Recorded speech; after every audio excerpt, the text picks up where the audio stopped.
don't believe in the Quran, don't accept the message. They can be hypocrites or just regular disbelievers, idol worshippers. Those are all those people. But let's just, for now, for the purpose of what I'm saying, let's just say they're all disbelievers. Then there are believers, but they are weak. Like Brother Ibrahim said, there are weak believers. They believe in everything. They accept everything, but they're just too weak to perform it. Maybe they have an alcohol problem. Maybe they have a lying problem. But they will never say, alcohol is lawful. They will never say lying is lawful. They're just weak. They have weaknesses. Right? These are weak believers, but they do believe, right? And then you have stronger believers who God says they avoid gross offenses except some minor offenses, right? So we need to encourage each other to grow in our strength and not discourage each other.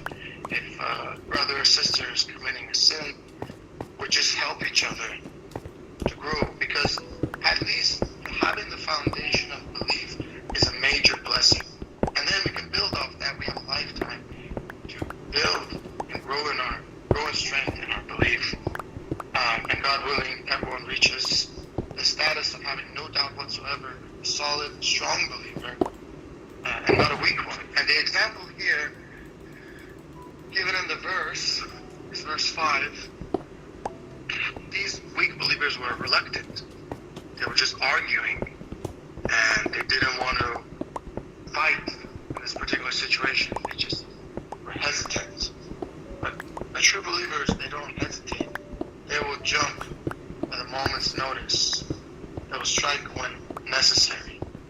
Anyway, that's my comment. God bless you. Thanks. Anyone have any questions or comments about the verses we read?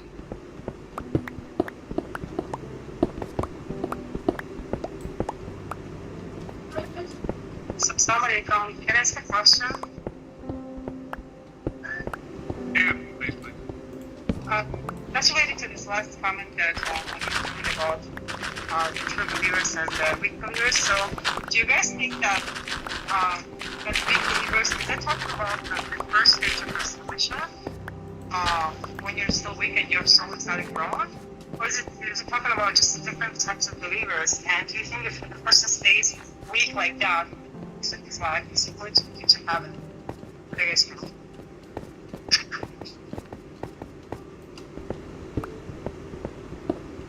Yeah, if it's about me, I'm talking about weak as in just the overall faith and their ability to enact the commandments as a whole. That's what I'm talking about.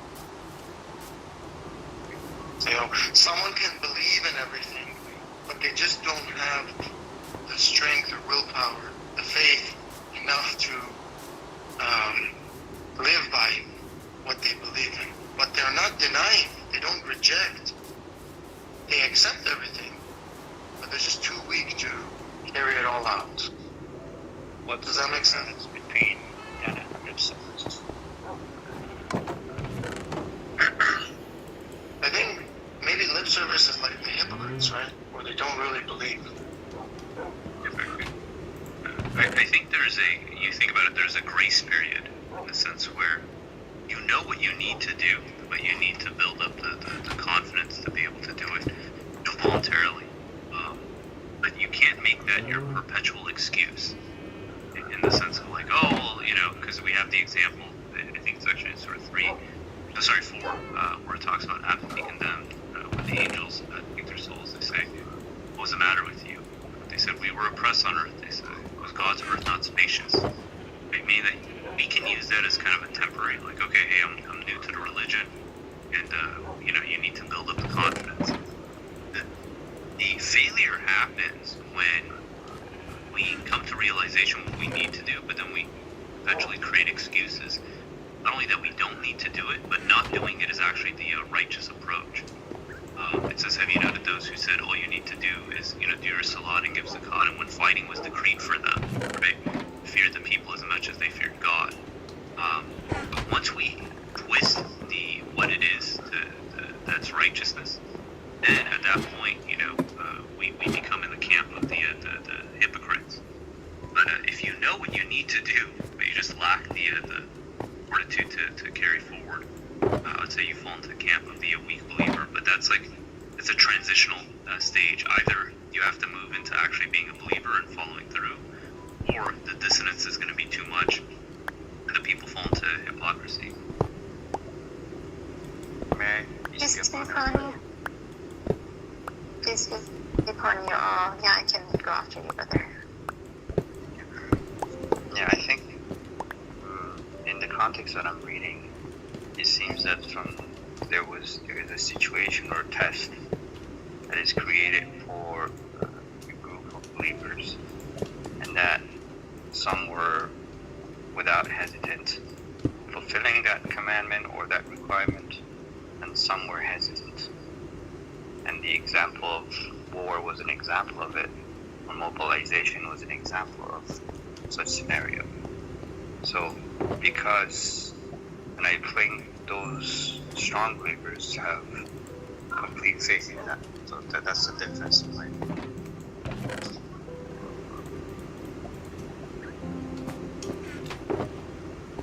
Go ahead, sister.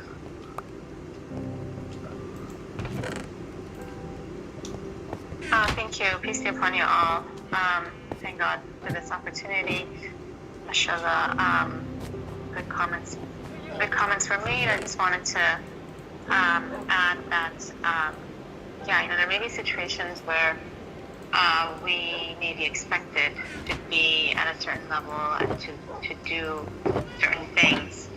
Like, for example, Abraham was given commands, and that was a test, and he fulfilled them, if I remember right. And so only, that's between us and God. Only God knows that, and ultimately the judgment is with God. Like, God knows the intentions. He knows where every soul is at. At the same time, we all have our journeys. So, like it was said, like we may know something is good for us, and sometimes it takes time for us to get there, to be able to do that. It can take strength of the soul. That's what the practices are for. And as we progress on the journey and we're doing the practices and we're striving, which includes also doing the practices, then our soul becomes stronger, and it becomes easier to uphold the commandments, to submit, to trust, to be appreciative. We also kill our ego in the process, and that helps as well. So it is a journey, and then there may be situations where we are at a level where God does expect something of us, and we may fall short of that, and God may help us to see that and work on ourselves and do better. At the same time, it is a journey, and God willing, as we progress on the journey and get stronger, we can do better. Thanks. Yeah, thank you very much. A question was asked in the chat. It says, what fight is verse 7 referring to, if we know? Asked by Jay. And verse 7 says, recall that God promised you victory over a certain group, but you still wanted to face the weaker group. It was God's plan to establish the truth with its words and to defeat the disbelievers. Does anyone have an answer or want to address this question? Yeah, go ahead. There's a bigger lesson here, and then there's the specifics. So in the way that the Quran is constructed, it seems like, say for instance, why doesn't it just say verbatim which battle is this? And if we look at the example in the sleepers of the cave, right? In Surah 18 of the Quran, it talks about the sleepers of the cave, and then in verse 22, it gives this narrative. It says, some would say it were 3, their dog being the 4th, while others would say 5 and 6 being their dog. As they guessed, others said 7 and the 8th was their dog. Say, my Lord is the best knower of their numbers. Only a few knew the correct number. And this part says, therefore, do not argue with them, just go along with them. You need not consult anyone about this. So if, there's certain information in a verse that seems to be omitted, this is part of the system. It means that it's not pertinent for our immediate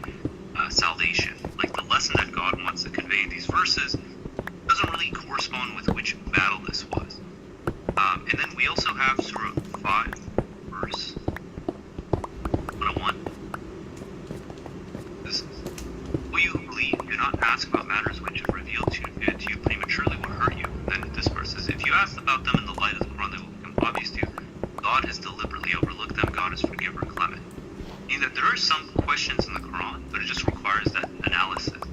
And the reason for bringing these two up is sometimes people, they get stuck, right? They read something like this.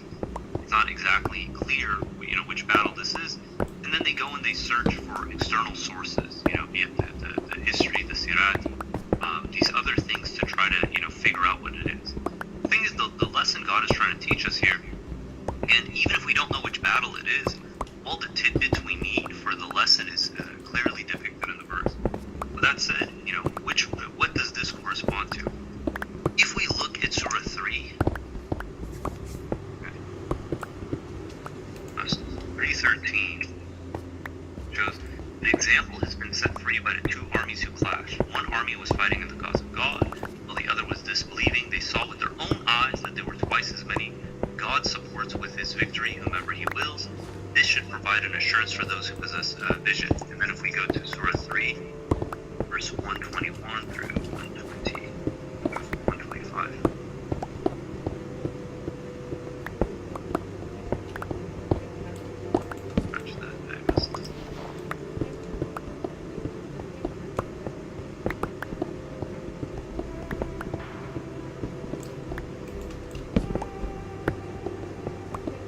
Recall that you, Muhammad, were among your people when you set out and assigned their believers their positions for battle. God is here omniscient. Two groups among you almost failed. But God was their Lord, and God the believers shall trust. God has granted you victory, and it tells you at Badr, despite your weakness. Therefore you shall observe God to show your appreciation. God's angels help the believers. You told the believers, is it not enough that your Lord supports you with 3,000 angels sent down? Indeed, if you steadfastly persevere and maintain righteousness, then they attack you suddenly, your Lord will support you with 5,000 angels well trained.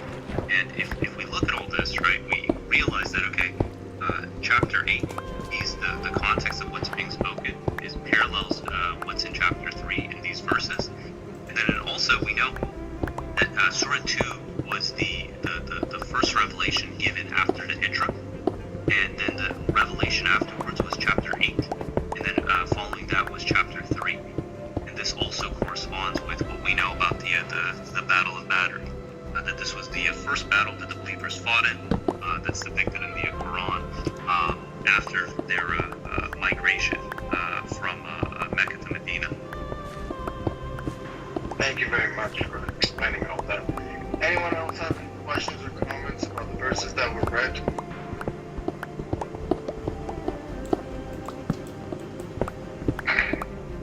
This is chapter 8.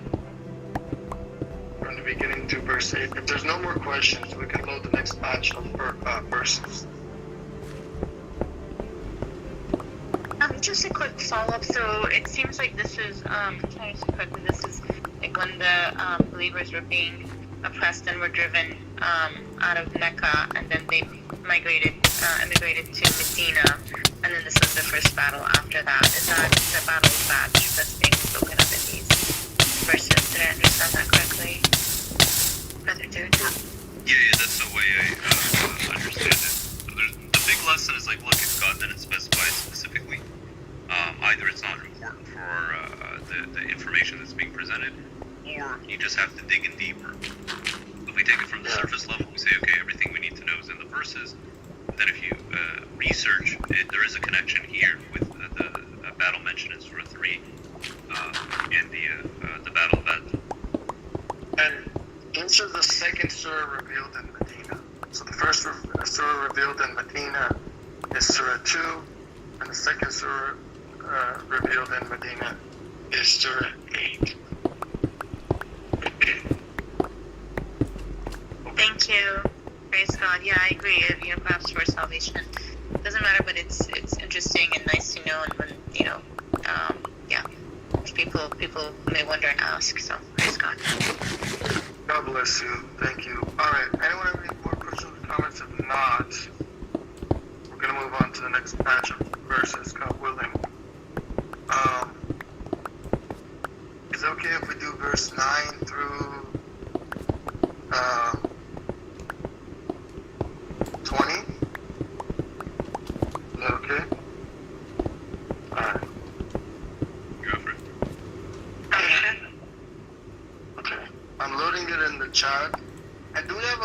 easier to read these verses.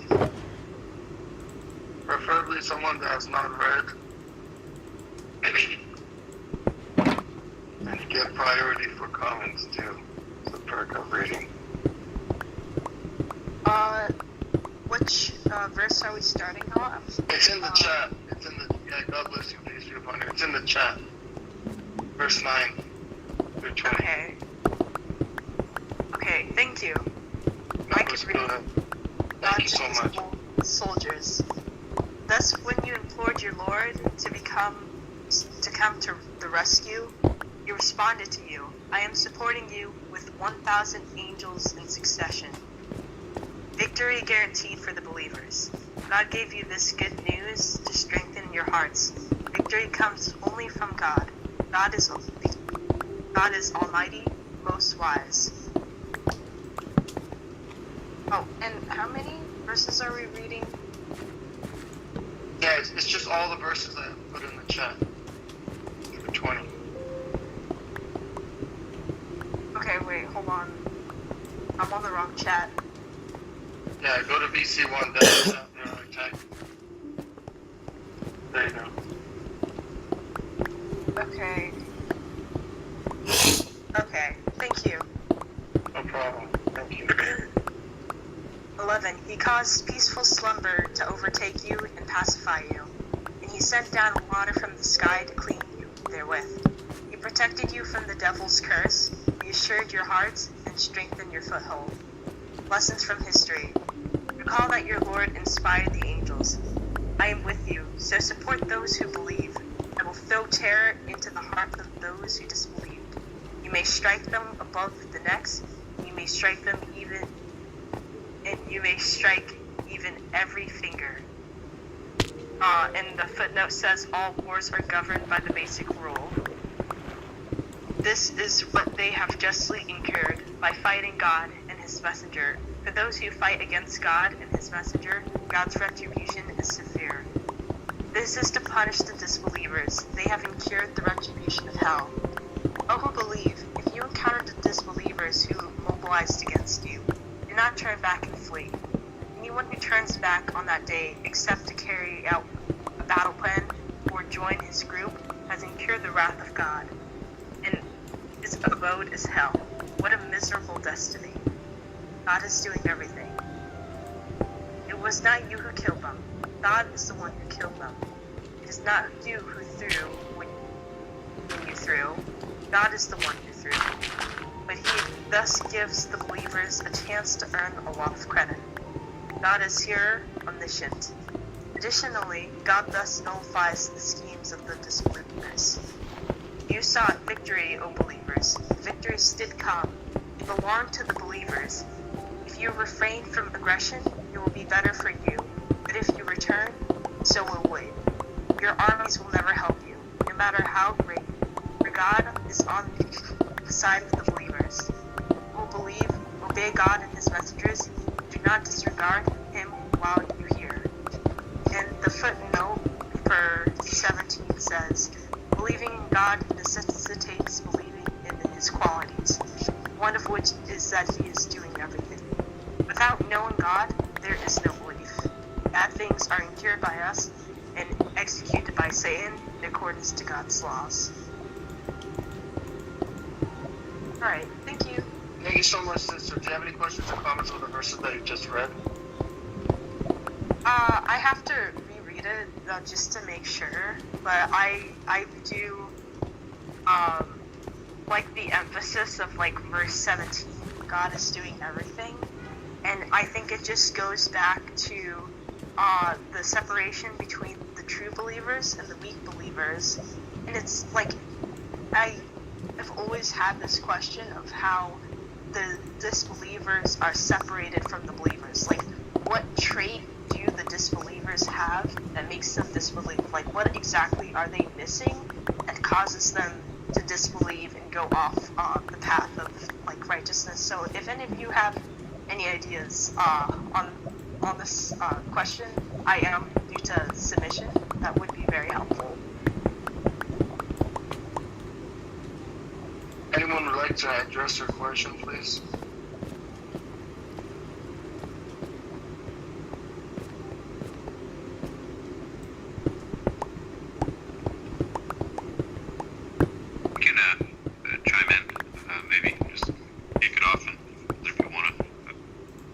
add to it.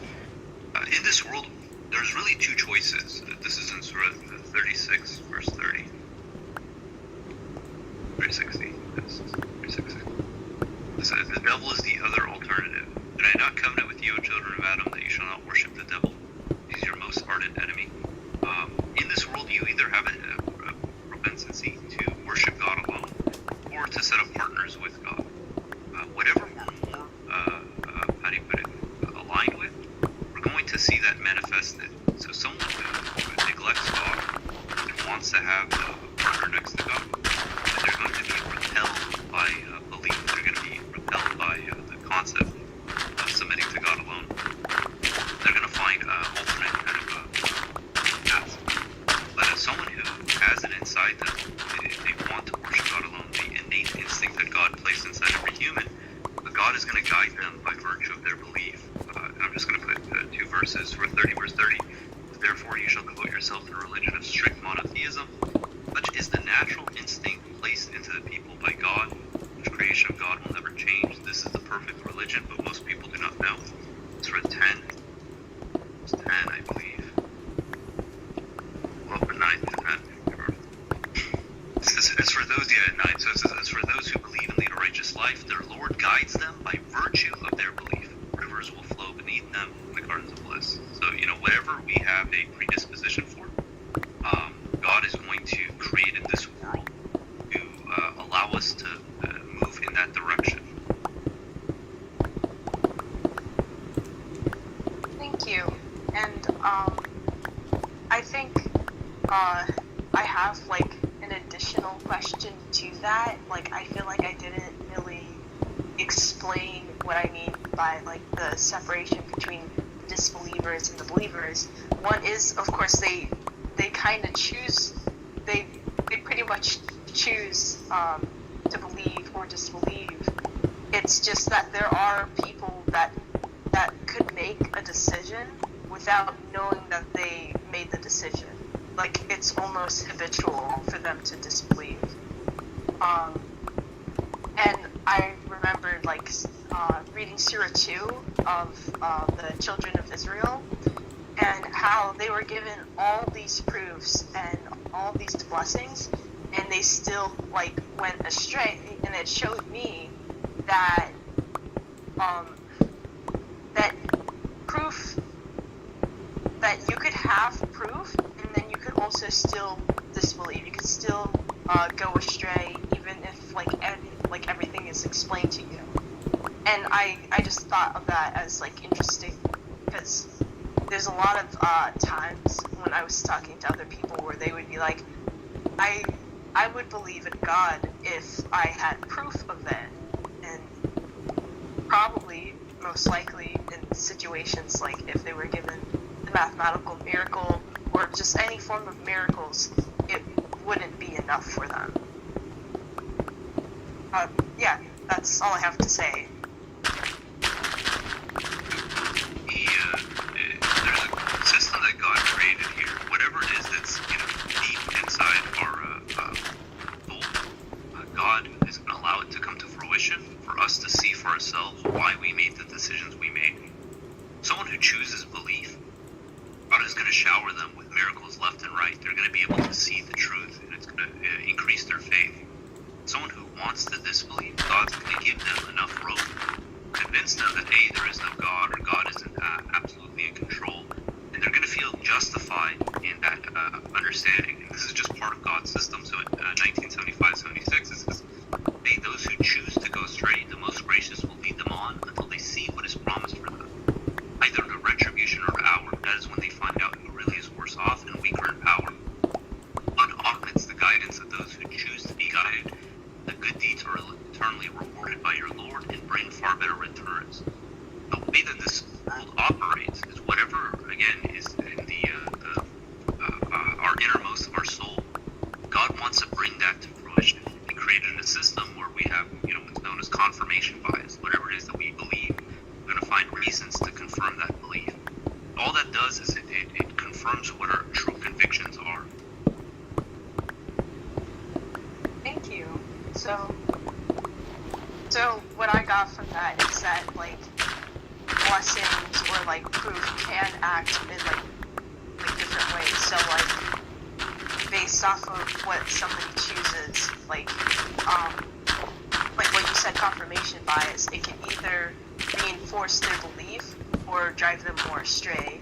So then it's easier to distinguish the difference between the two. And also thank you for explaining this stuff to me, by the way. Thank you very much. Let's go for it. Okay, thank you. Yeah, mashallah. I just wanted to add, and welcome, sister. It's a great blessing. Submission is a great blessing. Welcome and congratulations, and may God continue to guide you. Yeah, so God bless you too. Yeah, so God's system is simple. We just need to work on kind of applying it. But the basics, the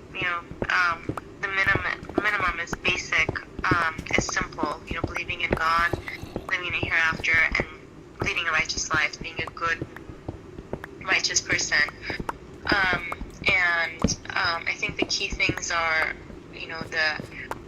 the sincerity, wanting to be guided, which it seems like you have that. And what I've come to understand is like faith is that relationship, is our connection to God. And submission, through the path of submission, we build that connection and that relationship with God.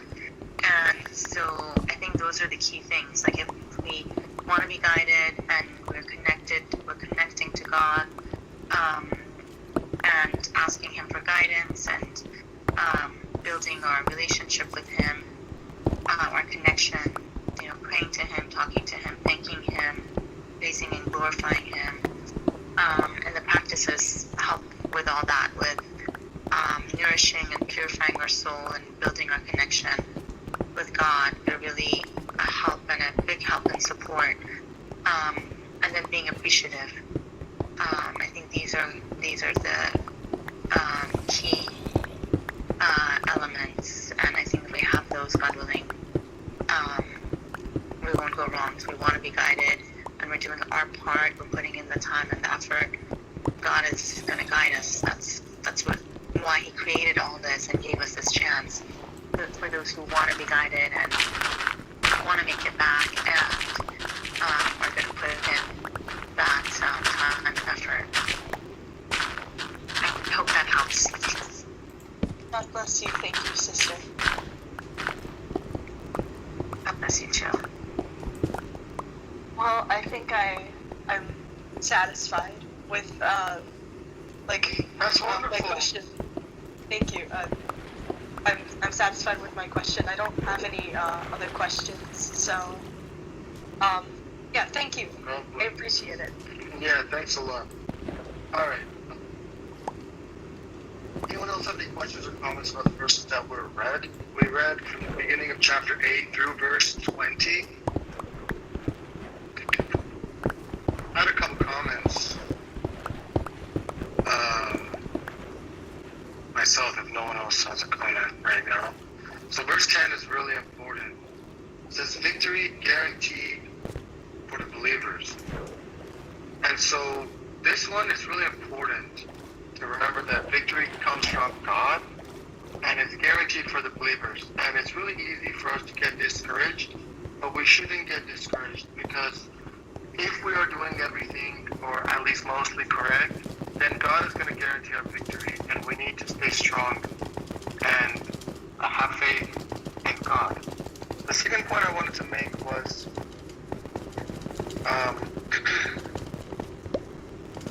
the believers, let's see, which verse was it? Oh, verse 17 talks about how God is running everything, God is doing everything, and this is a sign from God for us. What's interesting is that 8:17 is a multiple of 19, and I see 8:17 a lot of times, and it reminds me of God in this verse. Also, verse 20 was really interesting. I'm curious what you guys think. It says, "Oh, you believe, obey God and His messenger, and do not disregard Him while you're here." And I thought about this. If I was living at the time of Prophet Muhammad, if someone came to me and said Muhammad said this during his life, would I accept it? Maybe not, actually.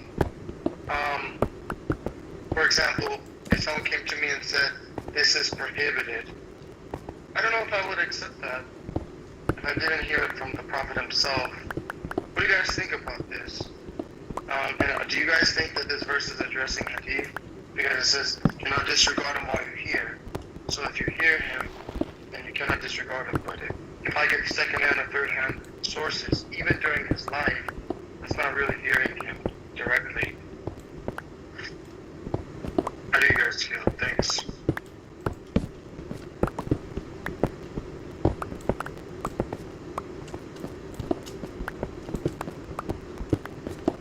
I think that's a solid argument. Goes to show, I mean, people they misconstrue. They say obeying the prophet means obeying someone who claims that the prophet said something 200 years after his death. The two are not the same. So this shows that when you're within vicinity, it gives you a order. It's our duty to abide by that order.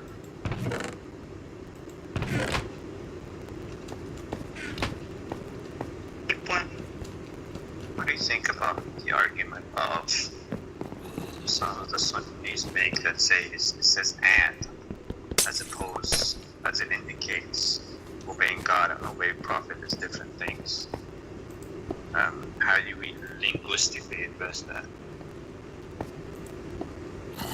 When you say "and," are you talking about when it says obey God and His messenger? Yeah.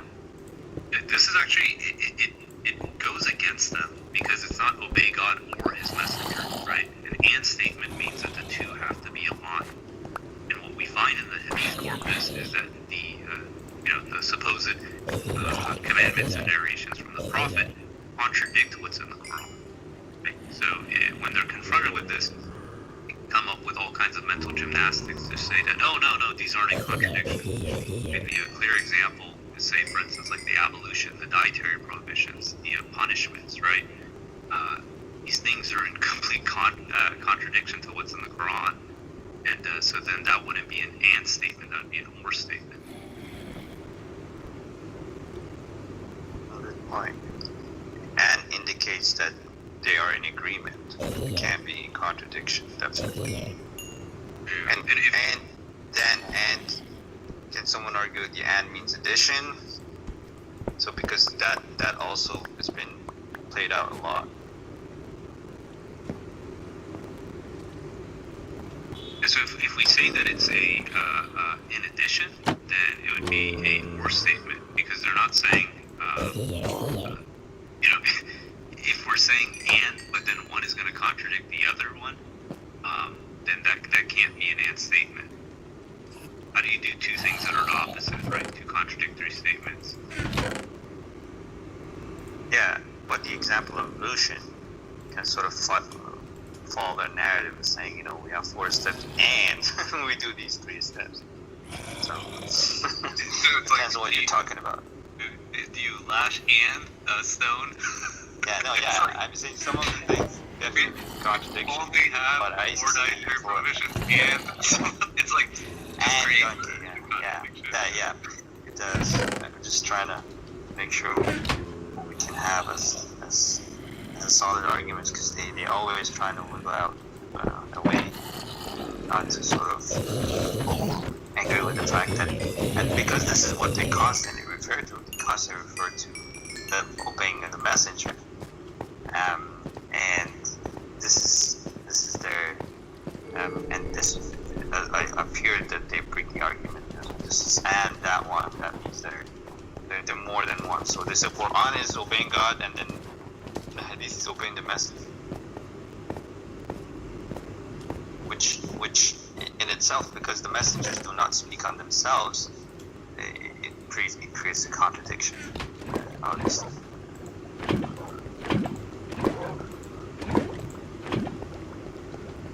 Alright, thank you very much. Anyone else have any questions or comments on the verses read? Richard Galvers, happy brother, shared a verse in the chat. Do you want me to read it for you? Allah 541. Oh, you messenger, do not be saddened by those who hasten to disbelieve among those who say, we believe with their mouths, while their hearts do not believe. Among the Jews, some listen to lies. They listen to people who never met you, and who distorted the words out of context, then said, if you are given this, accept it. But if you are given anything different, beware. Whomever God wills to divert, you can do nothing to help them against God. God does not wish to cleanse their hearts. They have incurred humiliation in this world, and in the hereafter, they will suffer a terrible retribution. Brother, do you want to explain this verse for us? Peace be upon you all. Good morning. Yeah, that's a very interesting verse from the context of it, and the part where it actually says they listen to people who never met you. That's very profound. So a lot of all these people are making fabrications about messengers, prophets, and everything are actually people who have never even met the prophet, and they allegedly making assumption about a lot of things. So I always find that interesting that they listen to people who they never, met the messenger or the prophet. So I think that plays an interesting role how we view certain contexts. Anyway, that's what I want to say. Thank you. Thank you so much for your comment. God bless you for that. Anyone else have any questions or comments about the verses that were read? I think what the dude posted, was interesting that the 25, 27, 28, 29, and 30 coming after one another, it shows that following, or they wish they had followed the path with the messenger. And 25, 30, that path is following the Quran. So it's really interesting that these verses come after one another.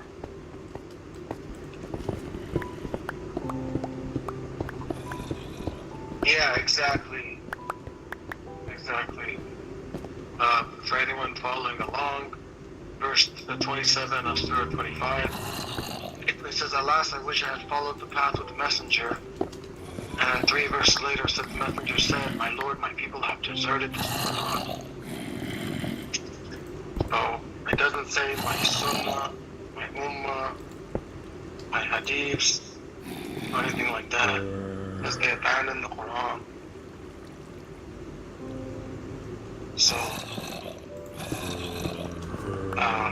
there's a really good indication that we uphold Quran alone as our source of law. Brother Alfred, please, can you come up and share your reflection with us? And I want to thank Brother Alfred. God bless him. He's such a good example. Brother Alfred is doing a lot of effort in starting the Swedish community. They're having almost daily Swedish recitations in the Swedish voice channel. God bless him. It's the largest community of submitters in Europe. It's in Sweden, Zone 19. Go ahead, Brother Alfred. Let's hear what you have to say. Thank you so much. Peace, Brother Navid. I just wrote it. It was nothing big, but I thought when Sister read verse 9, I thought about another verse in the Quran, Surah 2, verse 186. It goes, when my servants ask you about me, I am always near. I answer their prayers when they pray to me. The people shall respond to me and believe in me in order to be guided. Just to trust in God in every difficulty you go through, and remember that you're not alone. Thank you so much, brother. That's beautiful. Sister Manager, if you have a comment, please go ahead and speak. Otherwise, we ask everybody to mute themselves. Yeah, put me in the list as well, please, brother. Yeah, no problem. Just Sister Manager, sorry, there's some noise coming from your microphone. I am so sorry. I'm dragging. I don't know how to stop it. I apologize. No problem. Yeah, no problem. You can just mute yourself. I can mute you for now. No problem. You're fine. You don't need to do anything. Okay. Go ahead, Brother Hassan. God bless you. And for everyone who joined, please feel upon you. Read chapter 8 through verse 20. Go ahead, Brother Hassan. Thank you so much. Thank you. In regard to verse number 9, where it says, thus when you implored your Lord to come to the rescue, he responded to you, I'm supporting you with 1,000 angels in succession. Now, verses like this, it's hard for a lot of people to believe, especially when it talks about angels, the unseen, basically. I always try to see if there is another way that mathematically I look to it to see if God is enforcing it or not. If there is a formula in there that it's, I thought maybe I'd share with you guys. That's chapter 8 plus verse number 9 plus 1,000 angels plus who guarantees it? God, 66. That is 19 times 19 times 3. And the fact that it's, I have, when times are tough for me in life, I do look to Quran to give me guidance. I open up random pages, and this has come up with two different Qurans for me in Farsi as well as in English at the time of COVID time, beginning of COVID time. So, and then I started looking into if there is anything else to enforce it, and I thought that's very interesting the way.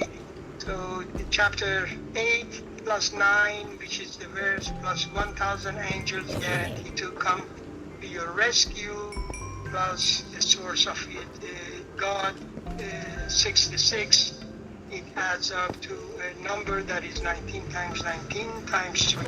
I thought I just wanted to share. Thank you. Thank you so much, brother. God bless you. And congratulations to everyone for the world's largest public Quran study. We just hit over 62 people on this voice connection.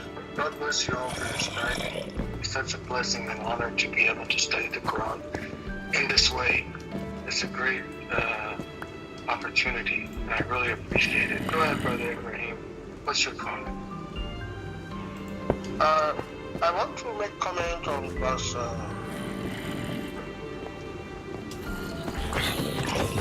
maybe as to what Brother Hassan has said, and then we also 62, maybe down to 66 verses at the same time. The angels win over the war against their enemies. Truly happens because in most of the times when we just have to look at the life of the Prophet Muhammad when they went to war with the disbelievers. If we study the Quran carefully, 62 to 65, God says He was giving the believers the courage that they can, worship God freely, and when it comes to confidence that if they are 20, they will defeat 200, 100, they will defeat like kind of 2,000. What do you think is? They are not the one throwing. He is the one throwing. meaning that because it's a war between the believers and the disbelievers, God is helping them with the angels for them to become victorious. Then on the other side, we can look at the Muslim world today. The Muslim world today, the Muslims have been defeated by the disbeliever. Then we can ask this question: what is happening when God has promised the believers victory? So the question I want to put to all of us is: are these people truly believers in God? If they are truly believers in God, they will not be defeated by the disbelievers. God says in one of the verses, no matter how much these people protect themselves, because God is on the side of the believers, they will always become, the winners and victorious. So this is what I want us to always look at. God is always on the side of the believer, whether they are individuals or in congregation, fighting the disbelievers, wherever they are. God is always supporting them with His angels to become the winners. And then the Muslim world today, who have claimed to be believers, for Muslims, they are not doing anything that they are, practicing their belief in accordance with God's teachings, because they uphold the Hadith and Sunnah, other rules beside the Quran, and this is why they are being defeated everywhere. So this is my reflection. MashaAllah. God bless you. Thank you so much. Yeah, really appreciate it. And now also, not only are we open to talk about the verses that we read in chapter 8, but also if anyone has any questions about any topics in the Quran, please bring it forward now. And someone has a question about evolution. Vicky, peace be upon you, Vicky. Thanks for participating and thanks for asking your question. He says, and this is for anyone who follows along, it's in BC1-chat. It says, by the way, do we need to do ablution every time we approach Salah?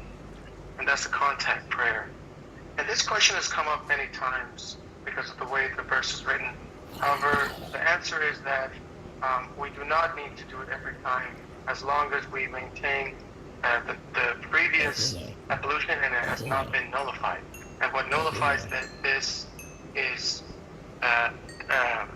digestive excretions, or sexual orgasm, or if you fell asleep because it couldn't cause the other one. So otherwise, you can just perform the salah with the contact prayer without having to do the ablution again. Does that answer your question, brother? Yes, brother, thank you. I had the same question. I was wondering if Rashad had explicitly mentioned this. Yeah, so it's in the brochure that he made, the contact prayer. We're going to load it up in the chat, God willing. I'll send a screenshot.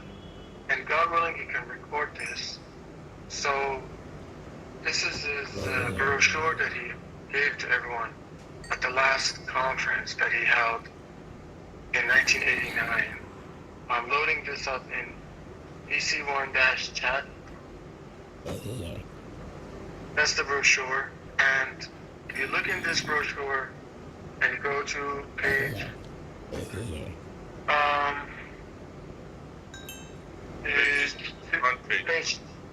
page 2 of it. Yeah, I'm giving it now. 1 second, sorry.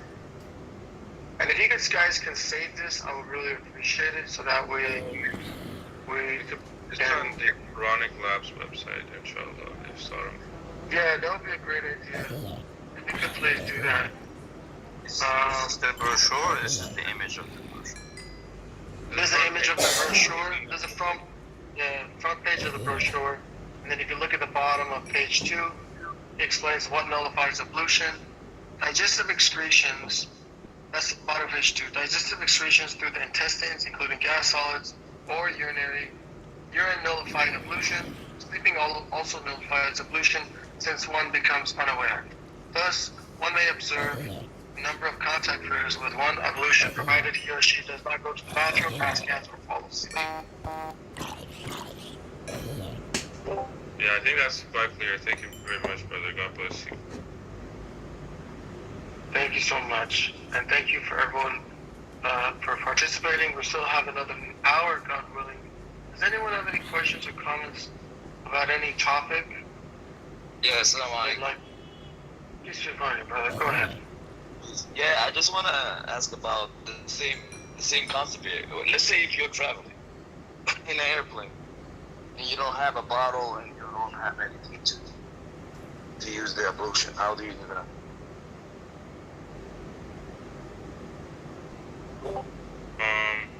I mean, I would just pray at that point. Like, we just try our best.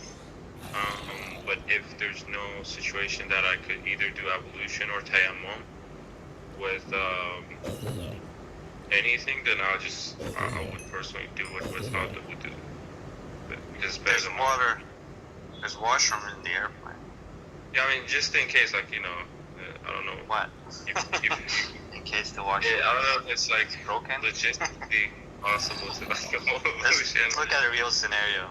Let's not go to hypotheticals that are like non-existent. Essentially, you'd have to be in the sky, away from land, away from water, without any alternative. And I don't know if that's an actual physical possibility at this point in time, or at any point in time. You know, I think we always have access to water at this Okay. point. Let me give you a scenario, guys, because I don't think you understand the question. So, in Sweden, for example, when we have the winter time, the time period is very short between the salats. So let's now say that you're in the train, a local train, and you go in there, and of course you have to have you have to prioritize the salat, of course. But sometimes you have to do it in the train. Let's say you have gas at the train. How would you do the ablution then? Peace be upon you all. Yeah. My contribution today is whether you are in a bus or a train or an airplane, God says when you are under unusual circumstances, you must, pray. In those situations, just do it in your mind because you are under an unusual circumstance. You don't have to go to the washroom. In the buses, there is no washroom. And you are traveling. Just do it in your mind. Observing God, observing the contact prayer salat. This is what I usually do. I do it everything in my mind and observe God the way I would do it when I'm, but I just do it in my mind for God to know that yes, at this particular time period of the contact prayer salat, I'm able to observe it. So then it means that it's not always necessary to do the ablution. I don't think it's I think You know what I mean? situation. If you're forced by circumstances, I think it's just saying if you're forced, if you're stuck. And Rashad talks about this, for example, you're stuck in an office and you can't even leave your desk. You're just totally stuck. You cannot do ablution, you cannot even do anything. You're just stuck. So he just says do it in that situation. Or for example, he says if you're in a hospital, just laying in the bed and you cannot move, you're paralyzed or whatever, you can't do anything. The important thing is the remembrance of God, and that's in 29:45. Somebody wants to load the verse. That's the most important objective. So we shouldn't lose our contact prayer under any circumstances. Even if we can't move and reach water, then we still have to perform our contact prayers. The only two situations where you cannot do your contact prayers, and that's if you're intoxicated or if you're sleeping. I guess coma would fall into that. Outside of that, there's no scenario where you cannot perform your contact prayers. You have to do your contact prayers no matter what, because it's the main meal for the soul, and you need it to grow and get closer to God. Thank you, bro. Yeah, exactly. So then it means that I just wanted to correct that. So then it's not always necessary to do the ablution. That's what main thing I wanted to point at. Yeah, I mean, anything that's forced on you by circumstances or by force is always an exception, right? MashaAllah. God bless you. God bless you. I did want to voice this out. Imagine you're in prison and they take away water and soil from you. Right? Are you going to just stop praying altogether? No. I think you do the prayer and hope God recognizes that you're trying to make contact with Him 5 times a day, right? No, it's just, the thing is, like, I have a lot of experience with this. In Sweden, you know, in the winter, it's very, very tight with the salat, so you never know what can happen, you know, when you're traveling to work or going to practice, whatever it is, it can happen anytime, at any time. So I just wanted to, you know, make it clear for everyone, if that happens, you know, you still can do the salat in your mind, you know. You can do it. Sometimes when you are the one driving on the wheel, you know, and there is no way for you to, you know, stop by and observe the contact prayer salat, you know, the way God has, you know, decreed for you. If you are driving, how do you think of, you know, performing the usual ablution? So the best thing is to do it in your mind and let God knows that, yes, you are with Him. MashaAllah. This does bring up another point. I believe you're also able to do it while walking, right? So if you're on the move and you realize that you're about to miss the window for Salah, I believe you can observe Salah while walking, right? So it's again, while it's an obligation, it's also a gift. It's an opportunity you do not want to miss, right? You only get 5 a day, and that's to nourish your soul so that you can please God and reach a higher status in the afterlife.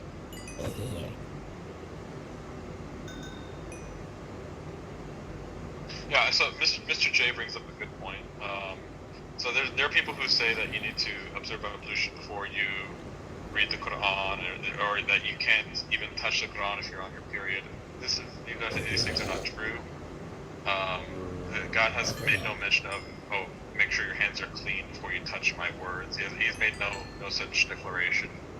And to say that you need to observe wudu or not, you know, be observing your monthly, you know, time period to even read His words, this is fabrication from Satan. I mean, anything to stop us from reading, he'll make it up and give it to us as a command.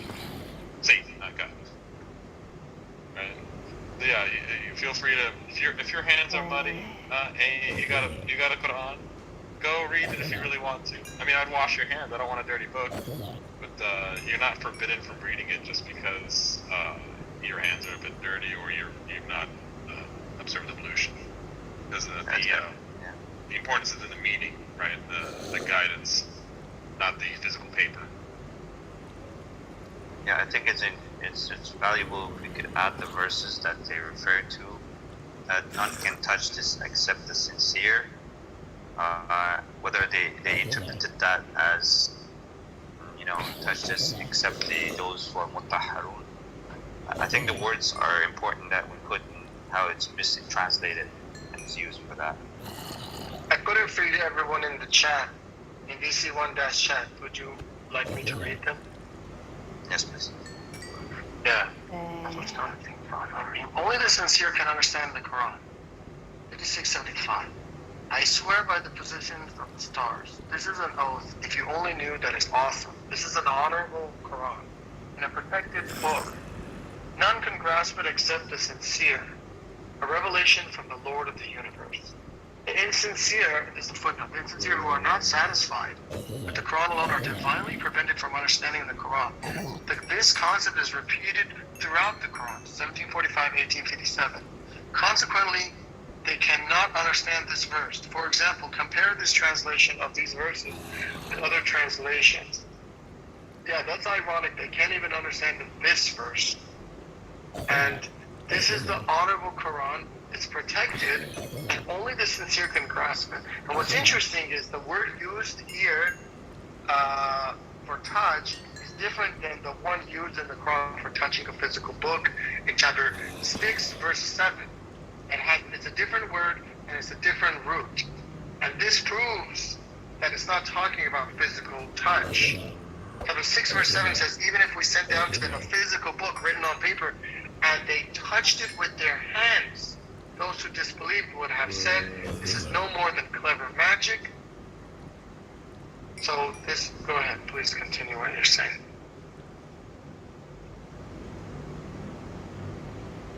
No, Yeah, so you said it. Yeah, I think you said it all. You're not. You don't need to be pure to touch the Quran. I think only the pure of the heart, the sincere, will be able to understand it, anyways. Right? Will be able to grasp it. Yeah. So, Mr. J, have no worry. Feel free to touch any Quran you got and try to grasp as much as you can from. God bless. Before we continue, can I just please bring to your attention, I put this in VC1-chat. Can you please tap interested on next week's Quran study? This week we had about 44 people signed up. It was a very big success by God's leave, and many people were impressed and it got a lot of attention. So please sign up. It just takes a moment to tap interested in VC1-chat. The event is there. You get the check mark, you click it, hit it, or tap it.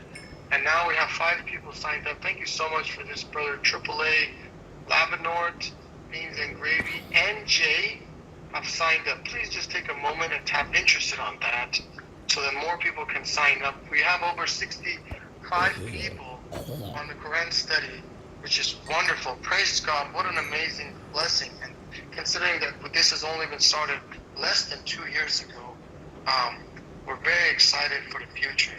The other thing I wanted to say is the submission documentary on Code 19 is nearing completion. God willing, within the next few days, please watch for that. This is an amazing documentary, most professionally made documentary in history on the Quran and Code 19, and I'm sure all of you would enjoy it very much. Once it comes, you can share it with your friends and family. That's expected within the next couple of days. So 14 people are interested. God bless all of you. I'm sorry for interrupting. Please continue the conversation. Anyone Is have it any gonna be questions? in peace, brother? Is it gonna be in Arabic? No, the documentary is in English. Oh, that's cool. Yeah, we need translations, bro. Tell him. Yeah. Well, we're struggling to get it released in English, let alone translated to other languages. But you're absolutely right. No, inshallah. One more thing before I forget. Brother Sajjad is working very hard on the social media and bringing a lot of people to submission and the submission server. He just released a new video on TikTok explaining to the world that music is not haram. It's not prohibited to listen to music. I would appreciate it if anybody who's on that platform or has access can please like, comment, view, subscribe, bookmark, and share his video so we get more attention. As you may already know, many of the people already here that became submitters joined from these different platforms such as TikTok, and it's a big blessing and an opportunity to strive to share the message in this way. God bless everyone for their efforts. I'm sorry for going on. Please go ahead. Yeah, thank you very much. Thank you. Go ahead. We have more time. Anyone have any questions or comments about any verses read or any Quranic topics whatsoever? Please. I just wanted to also chime in on a couple of things that were discussed. So yeah, mashallah, in terms of the book, actually I wanted to ask if you have the Arabic in front of you. You said do you have the Arabic for the touch in those 2 verses 6, 7, and the other one was 56, 75, if I'm not mistaken. Yeah, we can look at that. Yeah, that was very interesting. So until you're ready to share that, yeah. So it's talking about the soul, like God is saying, like it's only those who are sincere that will be able to understand the Quran, and unfortunately, it's been misunderstood as something physical. So God is just telling us that it's the sincerity that's important for understanding the Quran in that verse. I want to just reinforce that. And then regarding the Salat, Evolution, I just had a comment about that, but maybe once we're done with this verse, if you have the Arabic, for those Yeah, words? I'm almost loading it. Yeah, 1 second, I almost got it. Okay. I just Thank loaded you. one, God I'm bless you. about to load the other. Yeah, just give me about. Okay. God bless you. God bless you all. Yeah. So regarding the evolution and the sellout, so we know this is what God has told us to do. You know, there's wisdom in whatever He says. Like I think evolution is the preparation for making contact with God, and it's kind of like a cleansing as a preparing for that, and then there's a wisdom behind.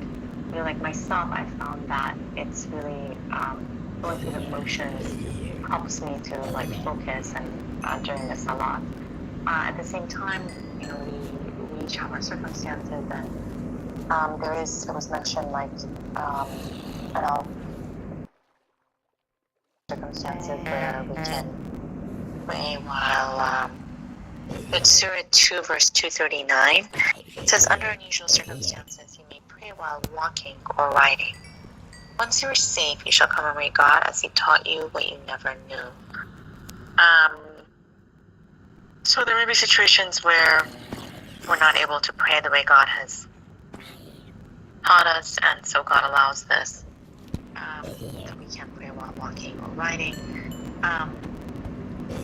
My understanding is that if we ask God, that He can make it possible in a lot of situations. So we ask God to bless us to be able to do the devotion and the salat way He's taught us. That, you know, that can be really helpful. And then if, you know, for a situation where, of course, we don't want to lose our salat, so there may be situations where, you know, we do our best and hope that God will accept it. Thank you. Thoughts? So, sister, yeah, thank you, sister. For what you asked for, I put it in the chat. Luke 7, chapter 6, verse 7 is Falam Masuhu, which is from the root Lam Mim Sin, and then 5679 verse 2, and 5679 word 2 is Yamasuhu, which is Mim Sin Sin. So they're two different roots, two different words, two different roots, and they're similar meaning. Yeah. Touch. So touch and grasp, right? In the two verses, respectively. Yeah, okay. Yeah, I put them in the chat. Thank you. God bless you. Yeah, no problem. And Mr. Triple, if you can save this and put it in your file, that would be great. You can use it later. Alright, someone else have any questions or comments about the verses that were read? Or, I'm sorry, any topic whatsoever? Go ahead, please. What's the matter about period?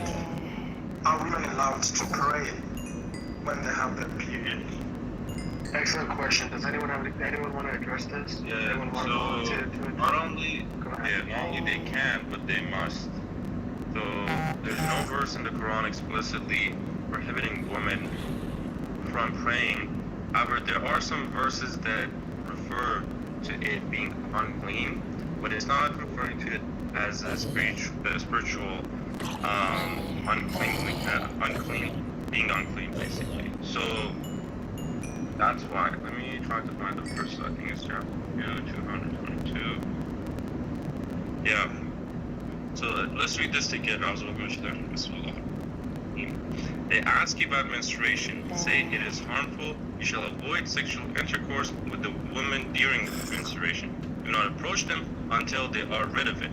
Once they're rid of it, you may have intercourse with them in the manner designed by God. God loves the repenters, and He loves those who are clean.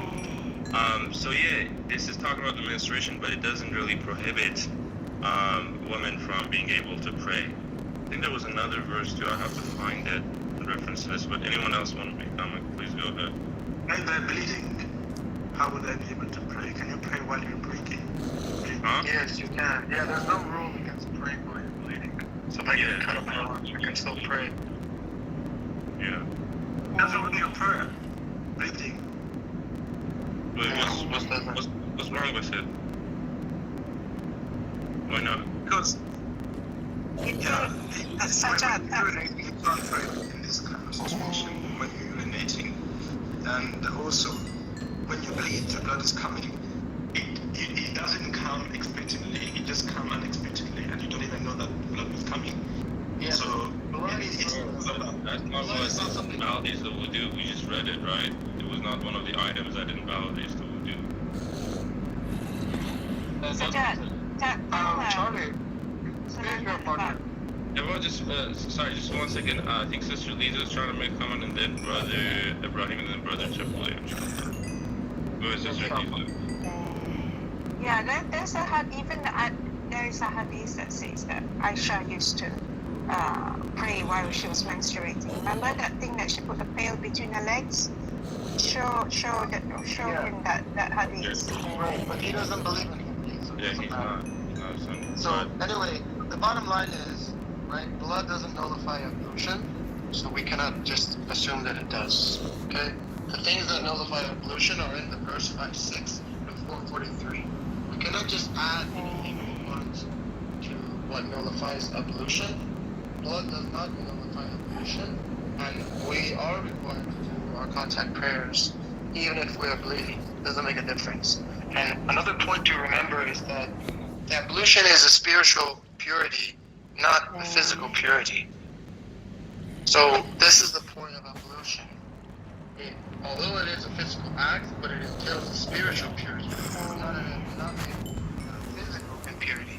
Because they will argue that, well, the woman is impure during her menses, but that's not relevant. It's a spiritual purity. That's ablution. And I think when the women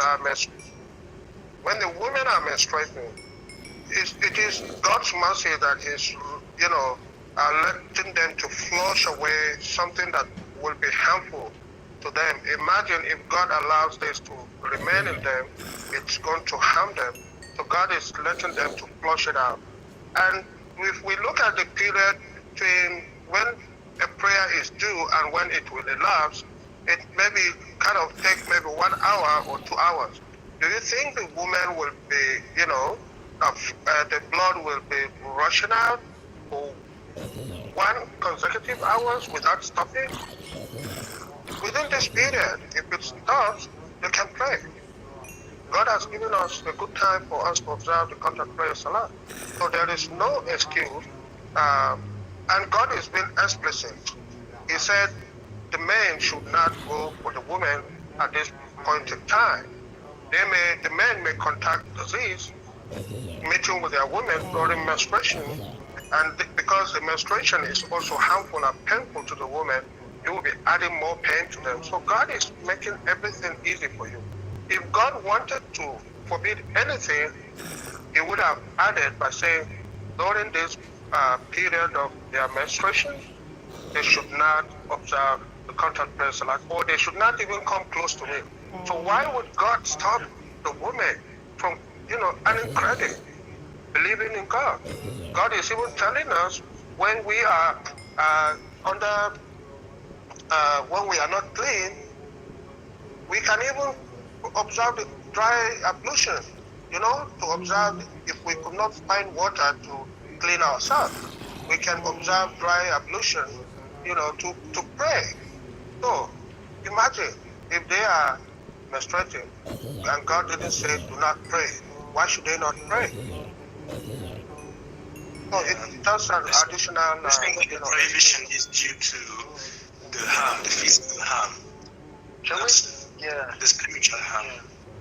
Please, Brother Mahdi, you made a comment. Can you please elaborate on what you wrote, if you like, please? I'm not sure if everyone read the chat.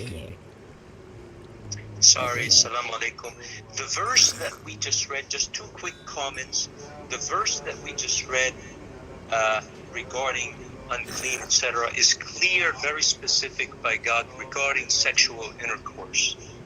So we are instructed, and then God tells us clearly in the manner designed by God.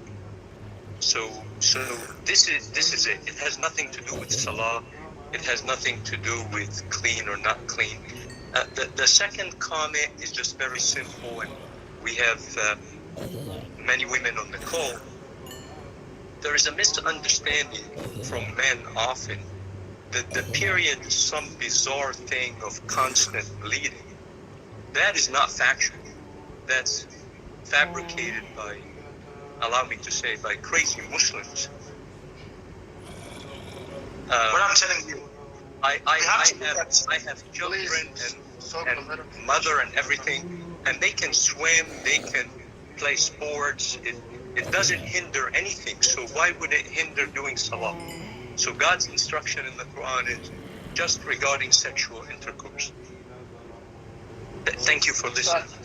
Thank you so much for explaining that. I think the confusion arises from chapter 2, verse 222, when it says that he says he loves those who are clean, I guess, and they're taking that. Yeah, So- I think I can explain this. So it says, once they're rid of it, you may have intercourse with them in the manner designed by God. So the way it explains once they're rid of it is with the word hatta yathurna, right? So it comes from the word tahara, meaning cleanliness. Now this is also conflated with the cleanliness that's mentioned in chapter 5:6, which we know in chapter 5:6, the cleanliness in that specific verse is referring to spiritual cleanliness, not to a physical cleanliness necessarily. So that's why they conflate the two, and they believe, so they're not clean in a spiritual way until they're done with their period. So that's how they explain it. But we know that's not true. What's intriguing is that even in Japanese culture, they do have the same point of view about men's menstruation. Men are not supposed to be close to women, and women are not allowed to touch certain things. Even in polytheist cultures, everyone seems to have the same. So do you think that the Muslim only invented that and they said that women are not allowed to pray? Don't you think this is universal? Because even the pagan people, the idol worshippers, they seem to have the same principle regarding menstruation. Yeah, we don't get our religion and our laws from the pagan and other religions, right? We just simply look at the Quran. Does the Quran prohibit women from being able to pray during their menstruation? The obvious answer is no. They have to go through mental gymnastics to justify that. And as Brother Ibrahim said, if women are not going to pray for 1 week during a month, they're going to miss tens of years, decades worth of salat and other forms of worship practices that they could be doing, but they can't. So this is definitely a tool. This is an innovation by Satan that's going to prevent a good portion of the human population, half of the humans, from being able to worship God every day. And they even take it farther than that. They say a lot of the scholars also believe women are not even allowed to read the Quran, let alone be able to pray, which even makes it far worse. So yeah, this is a complete innovation. We have to use every opportunity to get close to God, especially salat. Can I chime in here? So I wanted to sum up a few things that most of you guys have already said it. But so basically, there's 4 points I want to make. The point that you made earlier about other cultures claiming the women's period is unclean. That is a very likely place where Muslims may have gotten this innovation from. God warns us about taking our religious laws from other people, and this would be one such place. And the dry the dry ablution is clearly an indicator that it isn't about the physical cleanliness, but a spiritual cleanliness that God wants us to complete, and that's completed by following His instruction in trying to cleanse ourselves, right? So it isn't about actually making sure the germs aren't there. It is about following what God has told us, right? And then maybe the most important indicator is that Abraham requested Salah as a gift for him and his followers, right? And so it would be unfair of God to restrict women from that gift when He does not restrict men from the same gift, right? So it would be an unfairness from God if He were to do it in this manner. Right? He would have to clearly and explicitly compensate them in the Quran, which we do not see, right? And I think the greatest point is that if we have a wound, we're bleeding, right? Some people clot at varying times. If I'm constantly bleeding, if I have a bleeding problem, a clotting problem, right? Am I never allowed to pray? If I get a paper cut, am I not allowed to pray until the paper cut clots? Right? Because even if you put a Band-Aid on, it can still be bleeding underneath that Band-Aid. Right? So the concept that bleeding is preventing us from praying, that's not substantiated in the Quran, and it should not be substantiated because it would become a big problem for us. Right? So I think God is wise for not making that part of the thing that breaks your wudu. It's part of God's wisdom. Why it's forbidden to have intercourse? Do you think it's harmful? Why God is harmful? You're saying God says it may be harmful, right? But this is for man, right? Not for salah to God, right? So just because it's harmful for man does not mean you are now can't pray to God, right? It's dealing with God and dealing with man are two different things. Before you get onto that, God says that as far as belief is concerned, you're equal to one another. So I think in terms of the worship practices, men and women have the same opportunity. We're not talking about gender roles here. We're talking about devotion, worship, and supplication of our Lord. And in that regard, men and women are equal. So this is the faith. So as the brother explained, we cannot deny the woman the right to grow her soul. This is not righteous. But he did bring up an interesting point. The concept of what he forbidden from men does not necessarily make it forbidden to God, right? So just because we cannot approach women on their time periods does not mean women are no longer able to approach God, right? Now, I also wanted to note, we can't eat. This is not really. This is a bit of a tangent, but it did come up with an interesting segue to a different topic. So we believe that the meat of pigs are forbidden to us, which is true. It's absolutely true in the Quran, right? That their bones and their fat may not necessarily be forbidden to us. So, am I allowed to sacrifice a pig to God? I don't think you can do that. Yeah, I think you can, right? Because if you're going to sacrifice a pig to God, and then you're going to eat the fat, that's lawful. That's an interesting question, but I think it is lawful. You sacrifice a pig to God and you eat the part that's lawful to eat. What do the rest of everyone think here? That's a very interesting question. I think it's okay. But honestly, because I see the Jews, even the Jews, they don't touch their wives. They don't even get closer to their wife. Not any kind of touching. So they get away from them. Maybe. Yeah, I think people can take things to extreme. I mean, we see, and this is something that Satan can push towards, like pushing people towards extremes. So it's such a blessing to have God's word that's proven. Now we have proof that this is God's word and it's intact. So the verse 2:222 clearly says that what is prohibited is sexual intercourse with the woman during menstruation. That's all. So when it says do not approach them until they're rid of it, it means approach them sexually to have sex. So that's it, because that's where the harm is to the woman, that while she's undergoing this process, that can potentially, women can have cramps, can have heavy bleeding, to not add to that process. And and then my understanding is the last sentence, God loves the repentance, he loves those who are clean. Again, this is referring to spiritual cleanliness, because it comes after repenting. So we know that repenting, we clean the slate. And otherwise, this is a physical process that, part of a woman's role is that she can have children. And there's a hormonal changes that lead to menstruation and the shedding of the lining of the uterus, and that's it. It's not an unclean process. The woman is not unclean when she's menstruating. is something physical, like the part of a woman's body, part of a woman's physiology that takes place on a monthly basis. But if people violate God's laws, then they're becoming polluted spiritually, and then by repenting, they can become clean again. So that's what this is.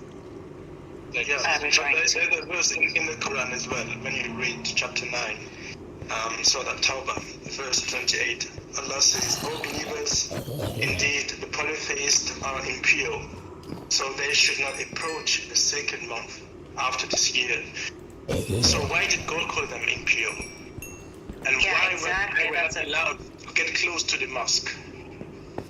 Yeah, so exactly, this is actually supports the argument that the idol worshippers are polluted because it's a soul that's polluted because they're idol worshipping. So their belief is polluted with idol worship, and so because of that, God is saying they shouldn't come to the sacred masjid.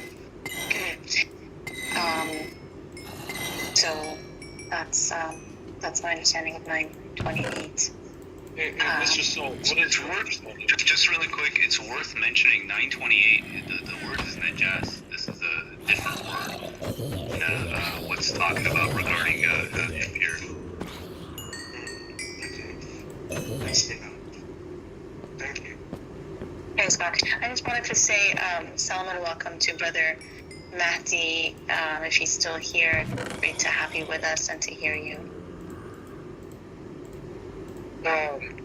God bless you. Thank you so much for your comments. Brother Muhammad wrote in the chat. I can read for him, inshallah. Just can you type in VC1-chat? Sorry, I apologize if it seems confusing. I'm putting the link over there to type in the proper channel. Just tap on that. It says VC1-chat. Brother Mahdi and Brother Muhammad. Just tap on that. It'll take you to the right channel. I understand there's a confusion. It's VC1 chat and VC1-chat. Just go to the right channel. Also, sorry, somebody's unmuted.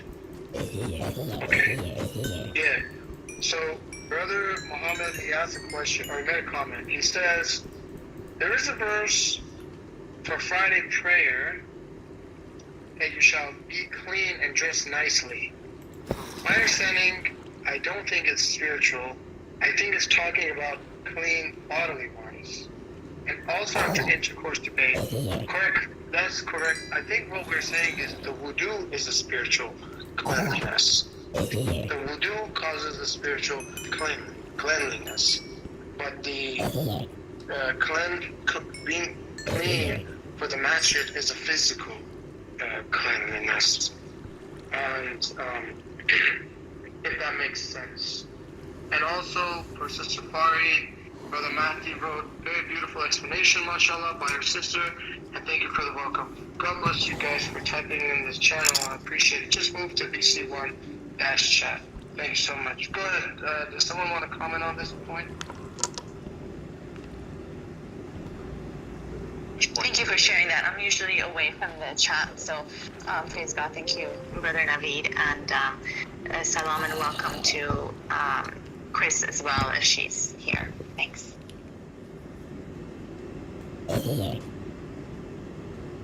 God bless you. Okay, so I don't know, Peter or someone else, do you want to comment on the difference between the cleanliness? Well, I guess I don't know what the cleanliness. I would assume the one that the brother put regarding the masjid is a physical cleanliness. Yeah. So the literal Arabic is bring your adornments, and it's understood to mean to be clean and dressed nicely. It means that when you go to the masjid, dress up, right? Make yourself presentable. And so it has to do with kind of our physical appearance as well. You know, this is just a requirement. When you go to the salat, you're like, you know, mentally prepared. This is, it kind of reminds me in sort of 43.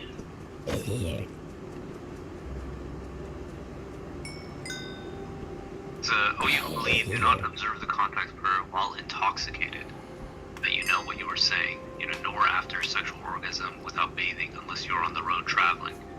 Ill or traveling, you're at urinary or fecally related excretion, or contacted the women sexually, and you cannot find water to observe tayammum, right? So this is, we have to be under these when we're observing our contact prayer, and when we go to the masjid, obviously we're going to be doing our salat. We need to make sure that, if we nullified any of these, we perform it before we attend and do our salat.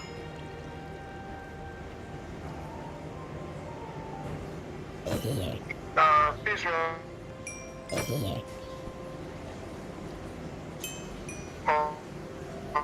Brother Ibrahim, I cannot hear you. Unfortunately, your sound is broken. Yeah, your sound is broken. I'm sorry. I cannot hear you. So, okay. So, Mr. Triple A, did you get your answer to your question regarding the pig? That's an interesting question. So, as we know, the fat of pigs is lawful, and we know it's actually very useful in the world. Hundreds of millions of people use the fat of pigs. Lard, very useful ingredient, which is lawful. So the question was, can you slaughter a pig in the name of God and use the fat and throw away the meat? Are you satisfied with your answer? I am satisfied, but can we use the meat to feed our dogs? I think so. I think it's okay. What do you guys think? I think it's okay. Yeah, because when animals eat animals, right? They'll eat pigs as well. They don't necessarily observe the Quran in terms of what God has forbidden his believers, his human believers, from eating. Yeah, that's true. There's something weird though. In 6:145 it says for any eater. So So I think in the context is humans though. I don't know. Do you guys? Yeah, I'm just saying. You guys think that? You guys think? I think the context is humans, but that makes sense to me. No, the humans, brother. The humans, not yeah. The humans. That's for humans. Yes, humans. Yeah. So the Quran is for humans. That's what Brother Muhammad wrote. And animals are not under the test. Yeah, but the question was, can you give a pork product to the... I can just give a quick... So it says for anyone who eats or tastes food. And, it's not any creature. That's just something that, the context here is that this is in relation to humans, from my understanding. And, hold on, sorry. Sorry, what? Brother Ibrahim, your sound is broken. We cannot understand you. Brother Ibrahim, your sound doesn't work. We cannot understand you. Brother Ibrahim, we cannot understand you. We go to pray. Nabil, we can't hear you. You're lagging. Yeah, you're lagging. We don't hear you. Brother, you're the one lagging. We can't hear you. Oh, me? Yes.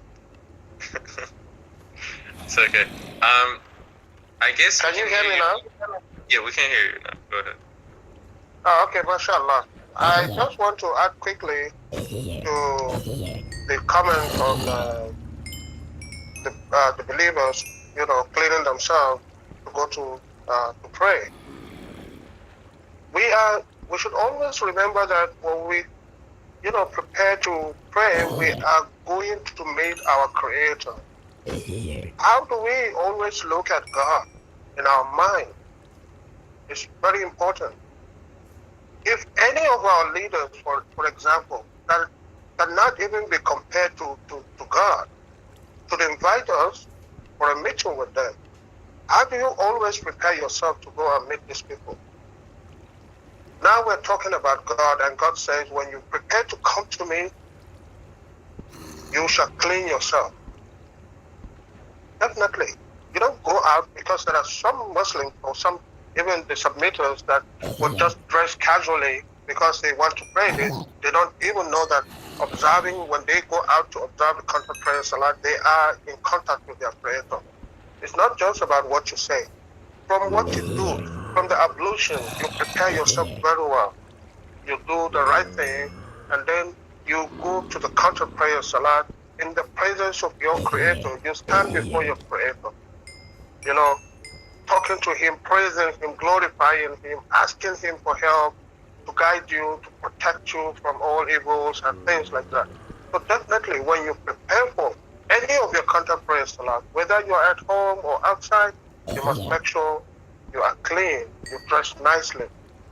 You know, this is my contribution. Sure. God bless you. God bless you. God bless you. So this brother asked a question. Oh, go ahead. No. If you have a topic, go for it. I was gonna. No, the topic is in the chat. So brother Muhammad, he wasn't here. He's saying ablution is all bodily related, excretion, all four steps for the body. Yeah, but the point was that the purity. So we're talking about the Quran, brother. Right? He says only the pure can access the Quran. So we're saying several points. Number one, you don't need ablution to touch the Quran. Okay, you have to be pure, spiritually pure.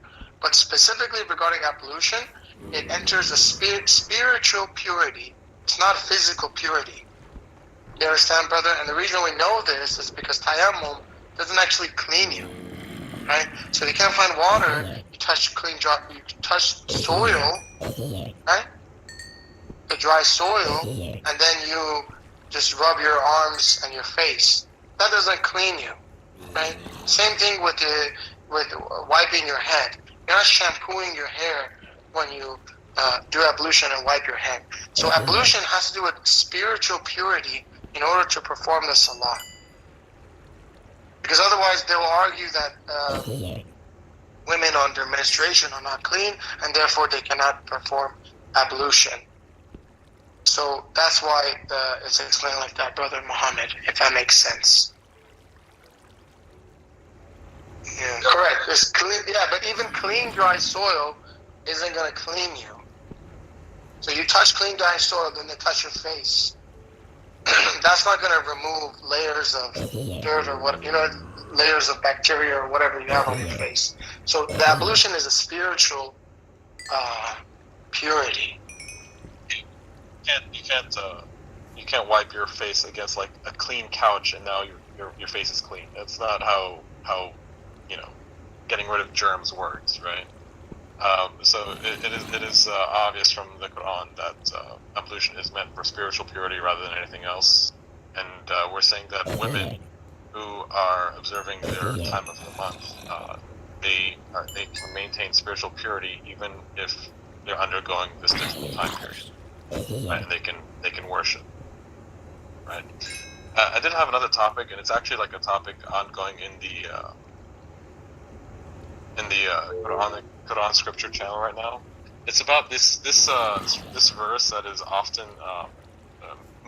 Muslims and readers of the Quran wrestle with it a lot, right? And it's because of the Arabic is sort of targets the word sallu, right?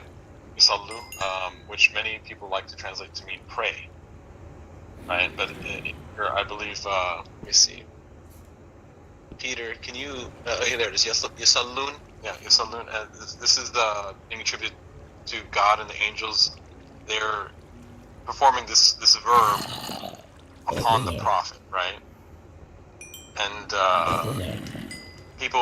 Muslims will claim that this means to pray or to, at least when God is doing it, he's showering his blessings, right? They change the meaning of this word for when God is handling it, as opposed to when the angels or when the believers handle it, right?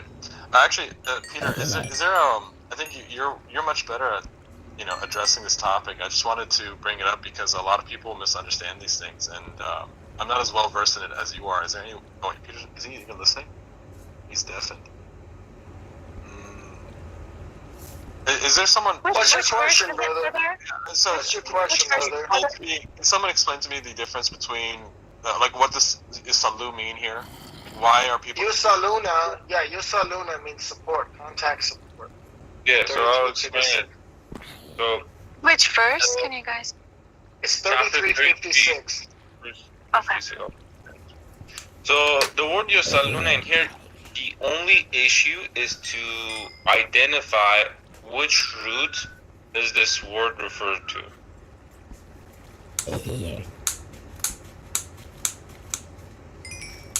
But Sajjad, you don't disagree with the Sunni translation? I do disagree.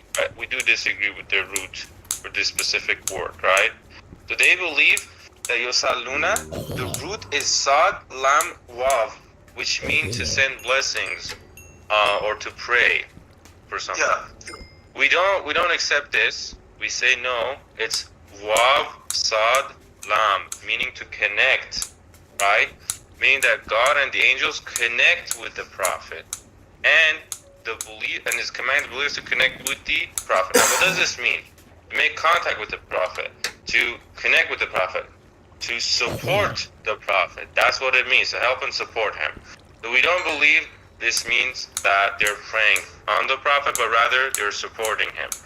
The root comes from Wav Sad Lam. That's the difference we have with the Sunnis. Does that make sense, Brother Triple A?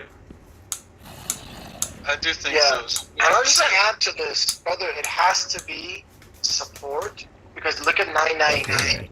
Same word is used. It says the Arabs consider their spending to be a means towards God and a supporting of the messenger. The spending. So the spending is the salawat. The spending is, right? So it's a physical act of spending money in the cause of God, as support of the messenger. If you want to translate it any other way, it's not going to make sense. Because the spending is not going to be a prayer. Spending is the support. Does that make sense? I think that makes a lot of sense. And so you're telling me that the Muslims most Muslims they try to say that these verses are proof that we should be sending salawat to the prophet for prayer. So the only issue is just regarding the root. So they think the salat, even the salat that they do, the prayer, they believe it comes from the root sad lam wa, which means prayer. But we don't believe that. We believe it comes from the root vav sad lam, which means to connect or to make contact. That's why we call it the contact prayers. You see?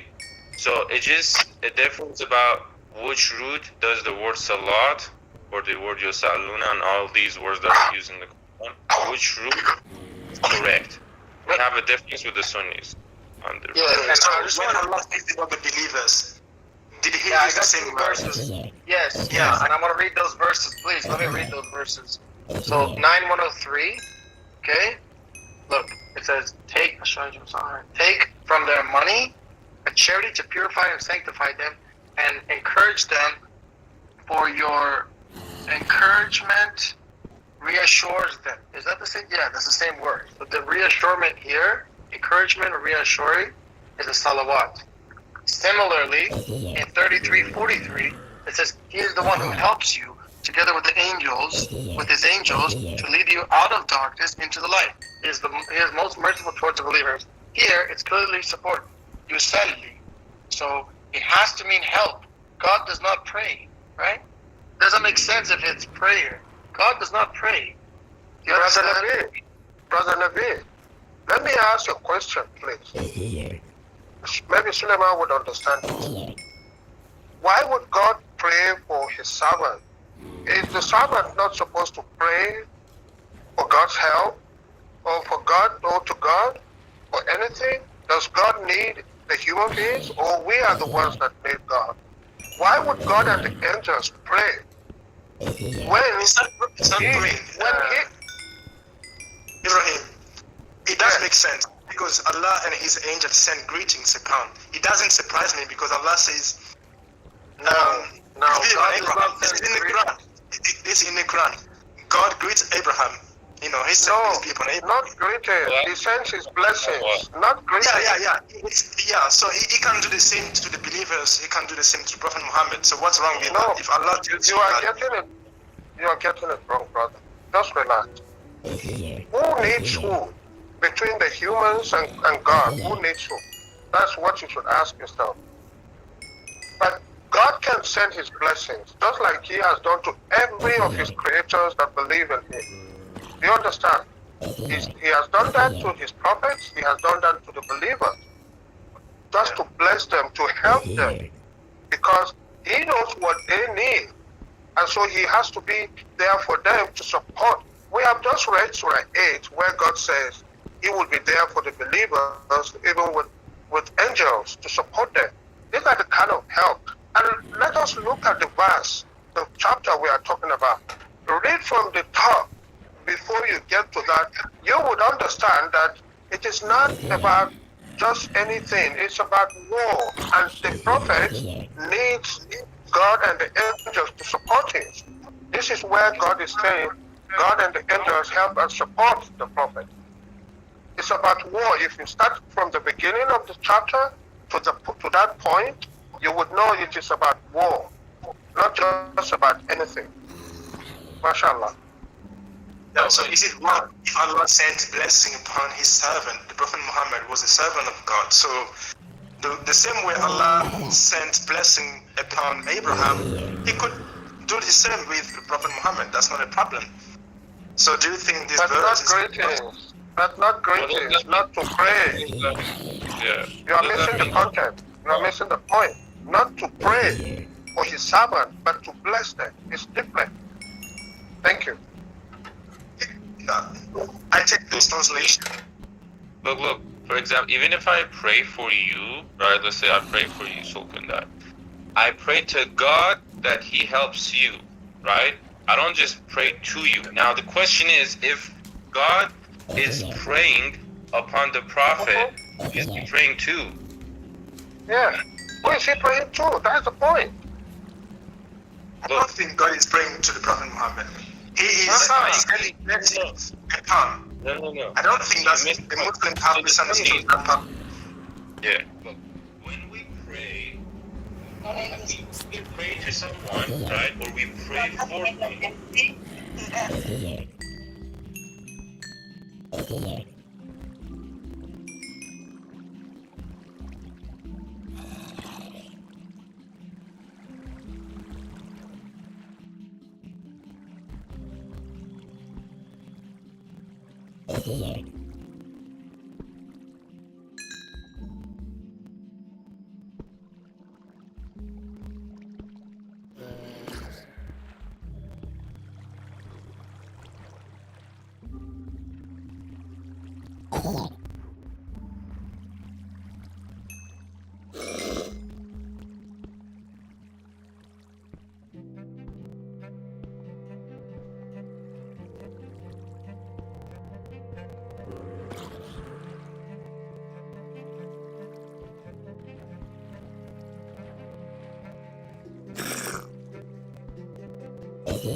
Yeah.